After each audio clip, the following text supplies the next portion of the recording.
are thrilled to have you here with us today at Auburn to have this very important conversation about inclusion and diversity. So let's jump right into the questions. As you reflect on inclusion and diversity, what do those ideas mean for today's students, and what do those ideas mean at Apple? Let me first say how great it is to be back here. There is no place in the world that I would rather be than here. And where you will. Brings back a lot of memories, and I often think that Auburn is really not a place. It's a feeling and a spirit. And fortunately, it's with you for all the days of your life. And, or it has been mine, and I wish that for you as well. So now, back to the questions. If I were a student today, I would be thinking about what life is going to be like in your world as you proceed into to working and building your career and your family.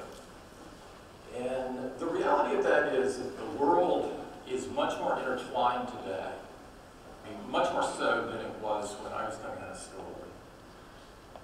And part of that means that in order for you to be successful, you really need to have a deep understanding of cultures around the world.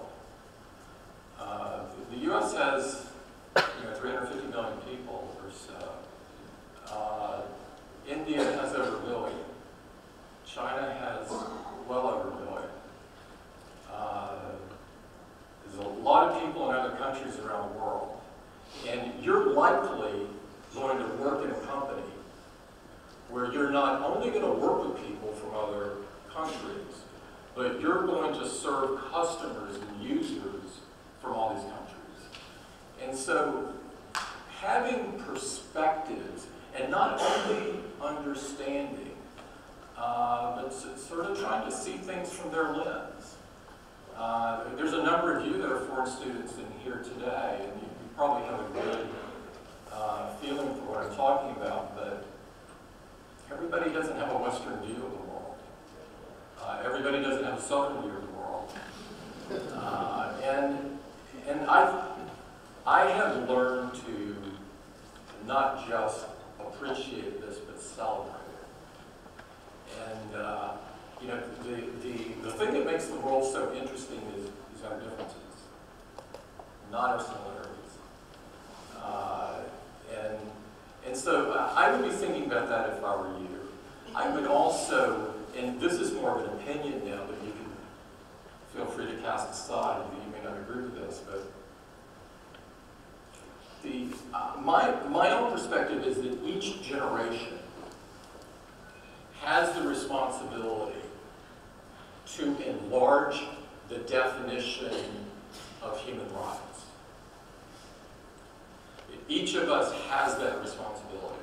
Because sitting here today, you and I couldn't be on stage if people before us weren't working hard to enlarge the definition of human rights.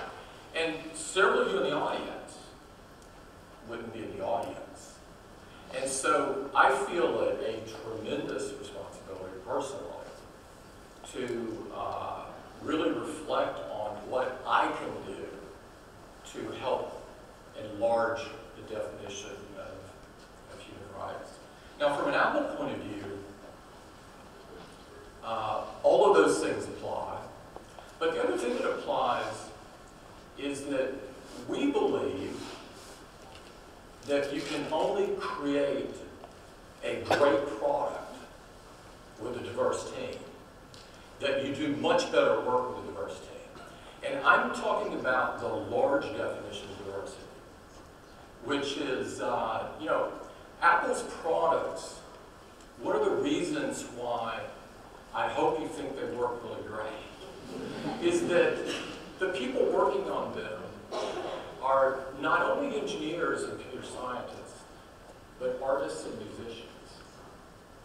And so it's this intersection of the liberal arts and the humanities with technology that makes products that are magical. And that's a level of diversity by itself. We also believe that diversity is not only the things that you can see when you look at people, but it's the invisible things as well. Right? There's a lot of things about people that make them diverse other than the things that are visible. I think that the U.S. in general has sort of an archaic view of diversity. You know, like the EEOC to me is a very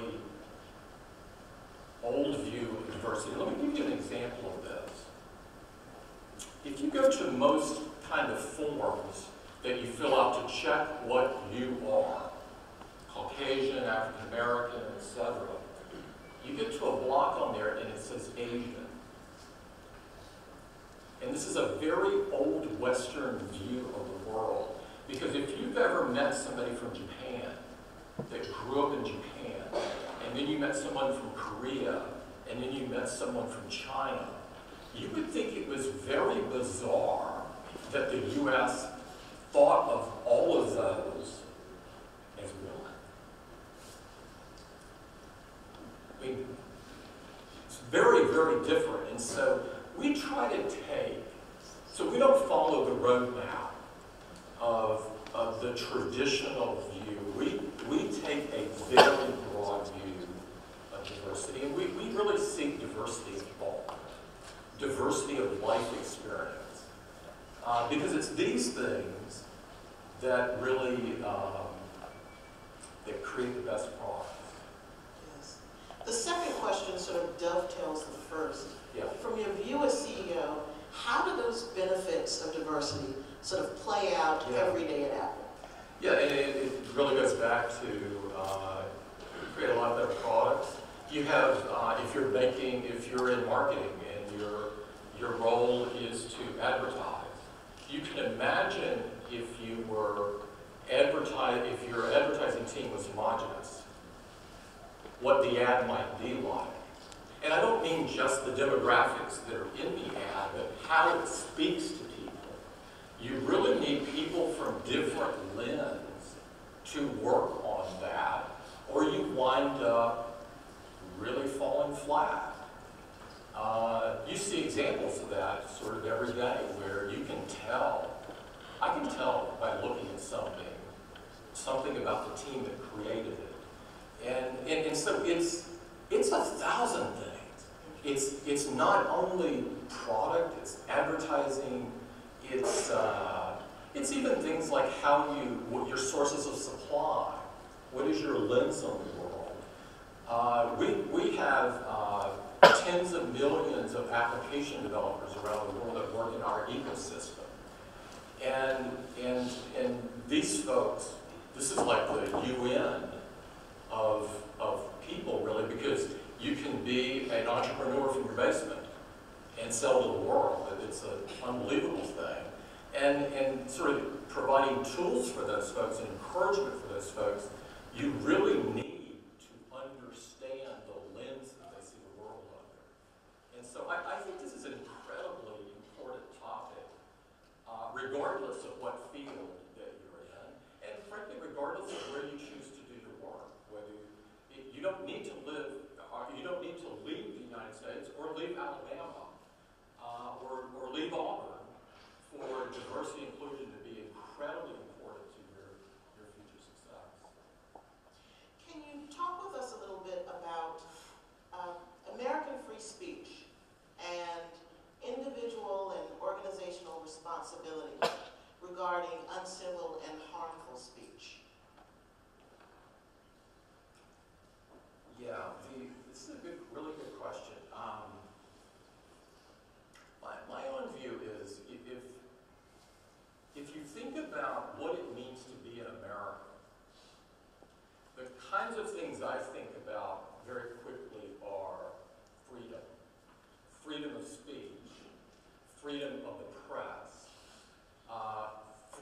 to protest the government,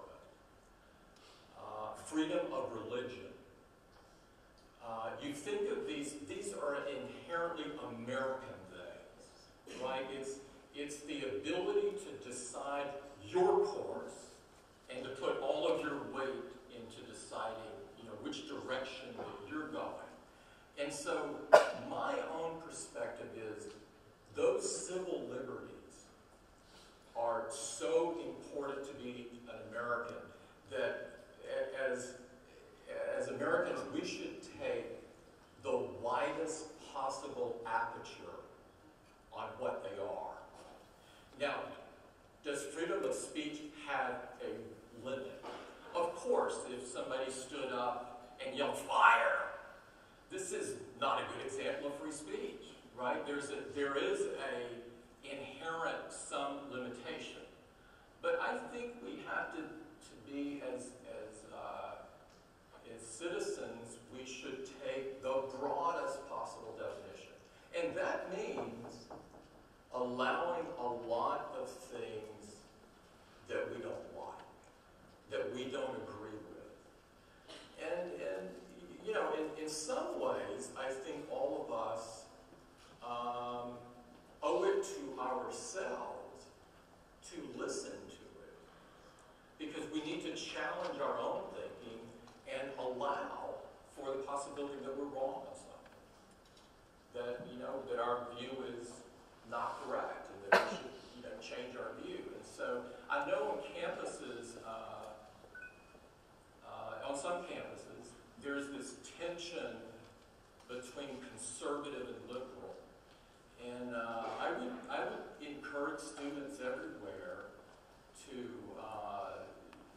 instead of tension, for the liberals to listen to the conservatives and for the conservatives to listen to the liberals and actually show the country that not only can ideologies coexist, but that if they interface, they can come up with incredible ideas and move forward. So I am a big believer in these civil liberties. This is why we have a military. This is why we've been to war. We fight for these. These are uniquely American. Last year, Apple fought the U.S. government over a privacy and security issue. This was exactly about civil liberties. This was about, which was a bizarre kind of case, because the government should be the defender of civil liberties. But in that particular case, they were not. And so we found the situation we were in, that we needed to defend the civil liberties of citizens. And so I do think this is an incredibly important topic.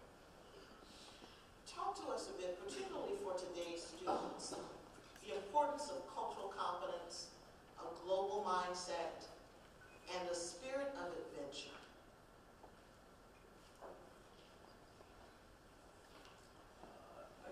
I think there's probably different terms that I would use, but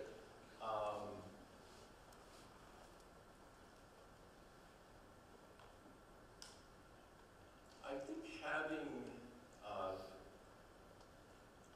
not only knowledge, but to embrace other cultures is so important. I talked about that a little bit. Having a global mindset, there's obviously a tension in many countries in the world now between globalization and more nationalism. And these kind of feelings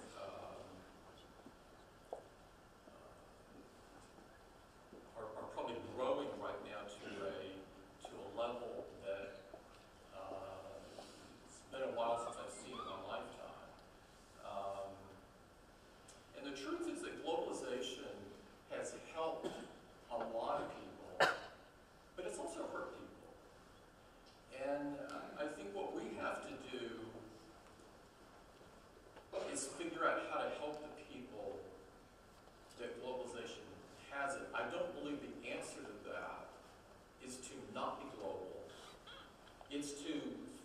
figure out what we need to do to help everybody.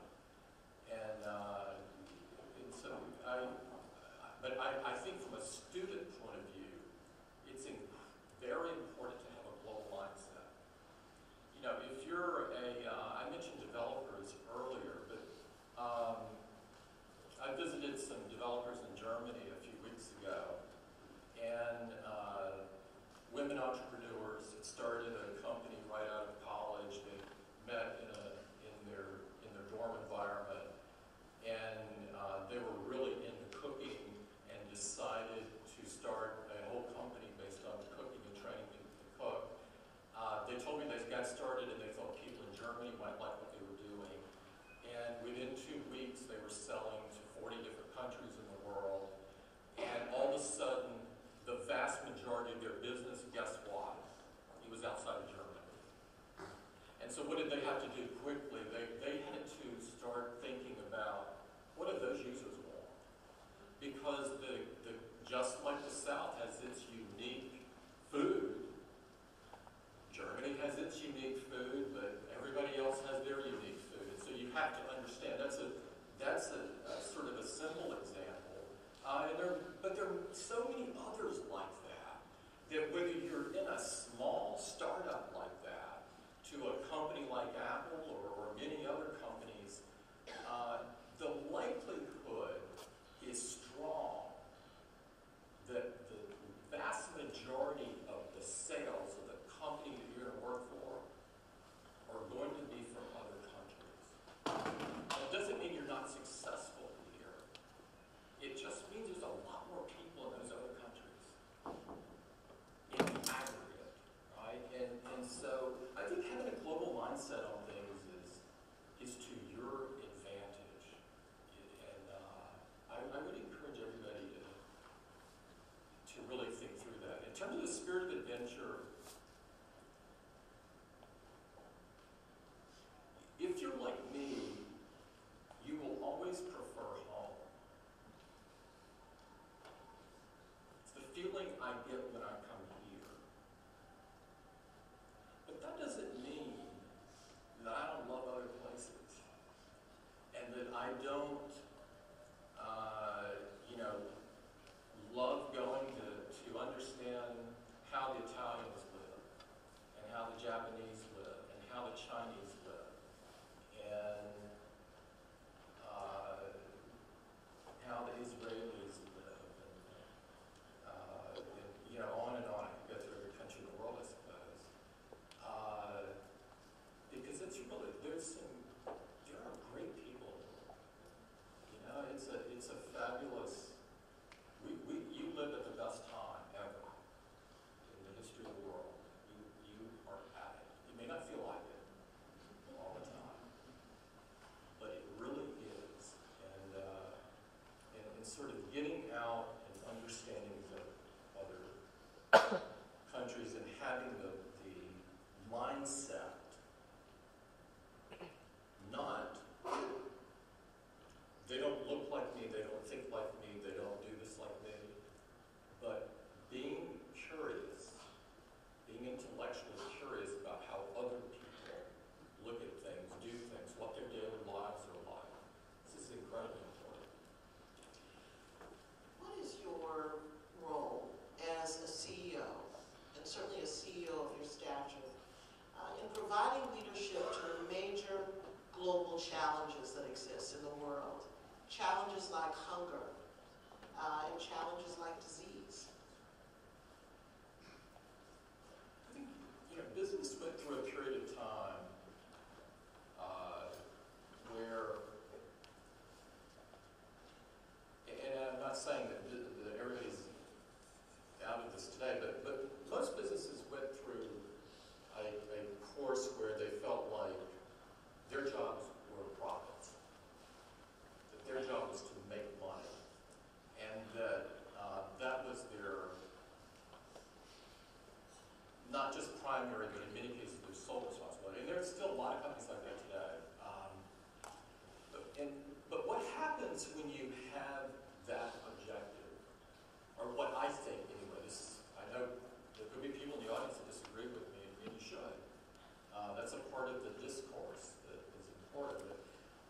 happens, I would argue, in a case like that is the employees in the company are taken care of. You wind up mistreating people. You mistreat the business partners or don't treat them well. And you leave your community worse off. And in the long term, I would argue that doesn't even maximize profit. It might for the 90-day reporting clock, but for us, and the way that we look at it, we think about what things do we have standing in? What things do we have a point of view or an expertise to bring to bear on that are important in the world or in the communities that we're in? And for us, those things are education. Because Apple has been in education for its entire existence as a company. Steve's vision at the beginning was to have a computer in every classroom. Of course, that vision got a lot larger over time. But we have a point of view there, and we believe that education is a base civil right. And we think that everybody deserves a great education.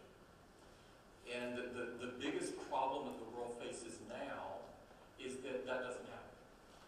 Is that education too often is based on the location that you happen to be born in, and how good the public school system in that particular area is.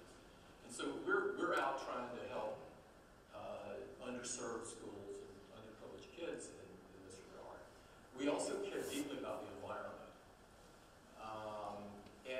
And so we want to, we set the goal early on to run Apple on 100% renewable energy, because we want to leave the world better than we found it. And we're so proud that today we run all of Apple in the United States on 100% renewable energy. And we also do that in China. And we're trying to be sort of the ripple in the pond that other companies say, well, if they can do that, I should be able to do that. And we try to do it in a way where it's not a company that has a little more profits doing it, but it's a way that even people that say, I'm only going to do it if it has an ROI, that they can do it. We've tried hard to advance human rights, not only in the United States, but in other countries around the world, including countries that are in a not great state there. And so these are things that we feel very passionate about in privacy, our customers' privacy. We think that the world of technology is making incredible things available and bringing out capabilities that before were never dreamed of before, but they put your privacy at risk. In some cases, incredible ways. Companies are building huge profiles of you. And we think that it's, with the hacking community just scaling up, and not only the hobbyist hacker, but really sophisticated enterprises hacking, we've tried to put a lot of attention into privacy and security for our customers, because we know everybody can't have a PhD degree that wants to use an iPhone. So we feel an obligation. And so we've thought about those things and put a lot of energy behind those. They have an intersection with our business. They are things we understand and have standing about. But we work on policy things as opposed to politics. So we stay out of politics. We don't, for example, Apple doesn't have a political action committee. We're probably the only large company in America that doesn't have one. Maybe one of the few companies, probably. We don't have one. If I donate to a candidate, I do to under my name. And so it's transparent and public. But Apple doesn't donate a penny. I don't believe in using the shareholders' money for political campaigns. But we do push hard on policy. Because policy is so important. So we play in that. corporations pay close attention to the development of company culture and of values. From your perspective, what does it take to create and sustain an inclusive culture? And then a related question, how have you been involved in setting the course for leadership expectations in this regard as CEO of Apple? I think a company's culture is the single most important thing in a company. Because without the right culture, it doesn't create great products, it doesn't produce great things. And in order to be great, and by definition, it has to be inclusive and diverse. And I think it's the top job of the CEO to do that. Does the CEO own it solely? No, because if you have a company with any number of people in it, the CEO can't do anything by him or herself, right? It's up to everyone to protect and defend the culture. And for us, we think that Apple's culture is unique and a huge competitive advantage and something very special. A number of us have worked in some other places, and we know the distinction between the Apple culture and another different kind of company. And so this is a fight to the death thing for us. It's that important, right? It's a First Amendment thing, if you will, right? It's one of these things that are at the core of who we are. What does this mean? It means treating each other with dignity and respect. It means you hire wicked smart people who want to change the world. It means you bring people in that are intellectually curious, that want to know how things happen, that try to see around the corner to the next thing. People that are team players, people that really major on collaboration. Because we know that the best things come out of two people caring about something so deeply. When they begin to talk to each other and bounce things off of each other, the ideas get better. The ideas advance far beyond what one of them. And when you multiply that by more people than two, it's exponentially great. We despise politics, and so we don't hire politicians and don't retain them. We don't believe in bureaucracy. We are sort of a flat organization. So if somebody wants to tell me I'm screwing up, it doesn't matter what level of the company they are, they can tell me I'm screwing up. And so that's what it means to us. It's staying, in some ways, it's a startup kind of culture with a company that just has the privilege of having a reasonable balance sheet and not has to worry about raising money and so forth.